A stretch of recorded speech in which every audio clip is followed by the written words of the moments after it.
Clause कोई ना कोई क्वेश्चन जरूर खड़ा हो जाता है। अगर सब कुछ हो भी जाए तो कोर्ट में जाके चैलेंज हो जाती है। अब इस बार भी इसको ही लेकर के प्रश्न है, कैसे इसको देखा जाए? तो ये समझना चाहिए कि जो भर्ती ज्यादा संवेदनशीलता से हमें लेना चाहिए, क्योंकि गाँव की बहुत सारी अपेक्षाएं रहती हैं। और आप जानते हैं कि पिछला जो चुनाव हुआ था उसमें पर्ची के बिना नौकरी भारतीय जनता पार्टी ने बहुत जोर शोर से की थी। और अभी जो वीरेंद्र जी बता रहे थे उसमें भी कोई दो राय नहीं कि पहले के समय में भी विवाद होते रहे। लेकिन हमें हमेशा ये समझना चाहिए कि जब हम आप आज की बात कर रहे हैं तो हम आज की ही बात करें। और पहले की बातें करके कोई लाभ नहीं, उसे एड्रेस। अब उसमें जो उन्होंने बताया कि वो भी शिक्षक हैं और मैं भी शिक्षक हूँ, और हम लोग भी बहुत जगहों पर पेपर सेटिंग के लिए जाते हैं, और क्वेश्चन रिपीट होना कोई बहुत आश्चर्य की बात नहीं है, ये सही है। लेकिन एट द सेम टाइम अगर 16 और 20 क्वेश्चन एक ही सीक्वेंस पे जो कि बताया गया उसमें आते हैं तो वो बिल्कुल भी सामान्य बात नहीं। क्योंकि अगर मैं भी एक प्रश्न पत्र बनाता हूँ और मुझे आप 2 घंटे बाद कहिए दोबारा बनाने को, तो कुछ ना कुछ उसमें परिवर्तन आ जाएगा। हूबहू अगर प्रश्न आ रहे हैं या लगातार इतने जो प्रश्न उन्होंने जो दावे किए हैं वो है, तो उसमें कहीं ना कहीं कोई गफलत भी हो सकती है। और अनिवार्य रूप से वो पेपर सेटिंग के बेसिस पे, या पेपर सेटिंग जब हुई संभवतः उस पर होता क्या है कई बार, बहुत अनफॉर्चुनेट है। लेकिन हम सब जानते हैं कि चाहे वो ग्रेजुएशन लेवल हो, पोस्ट ग्रेजुएशन लेवल हो, गाइड कल्चर चलता है। और क्वेश्चन पेपर सेटिंग भी जब होती है तो अनफॉर्चुनेटली बहुत जगहों पर ऐसा देखा गया है कि जो पेपर बनाने वाले लोग हैं वो भी, क्योंकि उन्हें सुविधा रहती है, तो वो खासतौर पे ऑब्जेक्टिव टाइप में और ज्यादा हो गया है। और वो उन गाइड का सहारा ले लेते हैं जब किताबों की जगह, और गाइड का सहारा लेते हैं क्योंकि उसमें ऑप्शन भी चार बने बनाए मिल जाते हैं। और आप समझती है कि एक अगर ऑप्शन में कहीं सीक्वेंस गलत हो जाए तो उसकी की पूरी गलत हो जाती है, तो पेपर सेटिंग का अब क्योंकि एक विषय का यानी हिंदी का ही जो पेपर है वो रद्द किया गया है, तो लाजमी सी बात है कि कोई ना कोई इस प्रकार की बात सामने आई है क्वेश्चन पेपर के लेवल पे। चाहे वो लीकेज के लेवल पे हो या पेपर सेटिंग की, मतलब या तो उस प्रश्न पत्र में त्रुटियां हो, उसमें प्रश्न गलत हो, या उनके ऑप्शन गलत हो, या बड़ी संख्या में प्रश्नों में कुछ गड़बड़ हो, या जो है वो उसको कहीं पर जैसे सील टूटी या इस प्रकार की कोई बात हो। आजकल तो मैं बताऊं कि रिसेंटली मुझे किसी जगह पे पता लगा, मैं नाम तो नहीं लूंगा, शायद इन्होंने भी किया होगा हरियाणा, कि जो बुकलेट होती है उसमें भी जो प्रश्न होता है उसके साथ साथ एक उसका क्यूआर कोड भी होता है।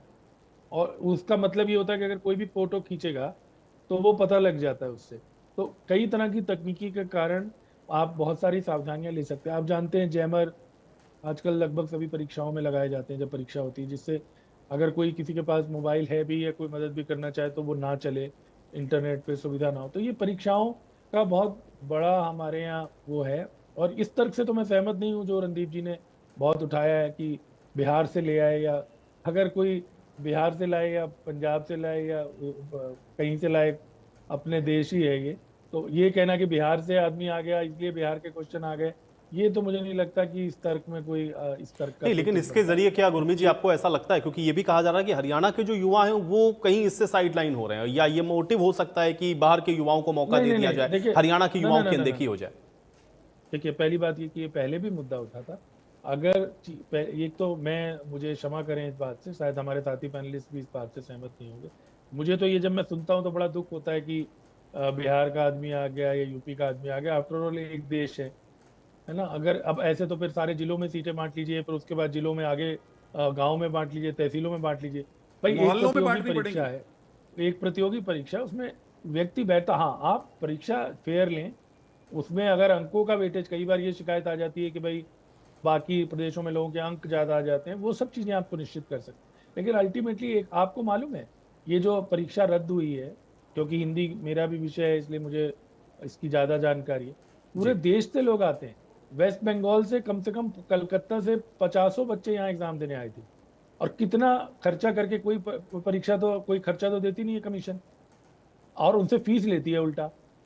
और फिर उसके बाद वो बच्चे बाहर वापस गए और उन्हें पता लगता है जब प्रश्न पत्र कैंसिल हो गया, कितनी मायूसी होती है आप सोचे सारे, और कितना प्रदेश का नाम खराब होता है सारे देश में। आज यूपीएससी में एक दो विवादों को छोड़ दें तो कमोवेश कभी भी कोई प्रश्न चिन्ह नहीं उठा ना, वो भी इसी देश में है। उसमें भी बीजेपी की सरकार है, कोई ऐसा तो है नहीं। वहां पर कभी भी जो सिलेक्शन है उसको लेके, जबकि इतने लेवल पे पूरे देश में परीक्षा होती है, कभी ऐसा सामने नहीं आया कि भाई अनफेयर सिलेक्शन हो गया, उसकी प्रोसेस ऐसी है। इस बार एचपीएससी ने इवन असिस्टेंट प्रोफेसर में, जितना मुझे मालूम है, शायद बाकी साथी ज्यादा बताएंगे, कि प्रीलिम्स रख दिया था इस बार, और उसके बाद अभी मेन परीक्षा भी होनी थी, जैसे सिविल सर्विस में होता है वैसे असिस्टेंट प्रोफेसर में भी कर दिया था, पहले नहीं था ये। तो अगर हम फेयरनेस के साथ काम करना चाहें, बहुत सारे देश में राज्य हैं जिनके कमीशंस की बहुत अच्छी साख है। अनफॉर्चुनेटली पंजाब और हरियाणा की उस तरह की साख नहीं है, लेकिन ये प्रवृत्ति मैं देख रहा हूँ हर जगह बढ़ रही है। आप राजस्थान चले जाएं, आप हिमाचल में चले जाएं, आप पंजाब, कि बाहर के लोग, बाहर के कौन से लोग हैं? ये तो सही नहीं है। यही बात ये कहना कि भाई अगर कोई अधिकारी बिहार से ताल्लुक रखता है तो उसको कमीशन में चेयरमैन बनाने से गड़बड़ी हो गई है, मैं कम से कम उस तर्क से सहमत नहीं हूँ। ठीक है, Having आप said कह रहे हैं कि that, ये तर्क सही बात नहीं है और बिल्कुल इस सही है तर्क कि पर जब नहीं जाना प्रश्न चाहिए। पत्र ठीक है रद्द हुआ है, ठीक जब है। ये तो हरियाणा के लोग युवाओं को ऐसा दोगला क्या होता है कि रवैया जब क्यों स्टेट अपनाते की एग्जामिनेशंस होते हैं तो उसमें हरियाणा का युवा पिछड़ जाता है, इसलिए यहां से संशय खड़ा होता है। गुरमीत जी। देखिए, पहली बात तो ये कि जो भर्ती की प्रक्रिया है, मैं पहले तो ये नहीं मानता कि पिछड़ जाता है, या अगर एचसीएस की आप लिस्ट उठा के देखें, जितना, अगर हम जो सबसे बड़ा एग्जाम एचपीएससी करवाती है, तो उसमें कोई बाहर के लोग ज्यादा सिलेक्ट, जितनी, मैं इससे सहमत नहीं हूँ। कुछ एक परीक्षाओं में ये जरूर दावे किए गए कि जी कोई मेरे ख्याल से असिस्टेंट इंजीनियर या इस तरह के, कि जी बाहर से लोग ज्यादा आ गए, समथिंग टू दिस इफेक्ट। लेकिन ज्यादातर जो है वो हरियाणा के बच्चे ही चयनित होते हैं अगर एचसीएस की बात।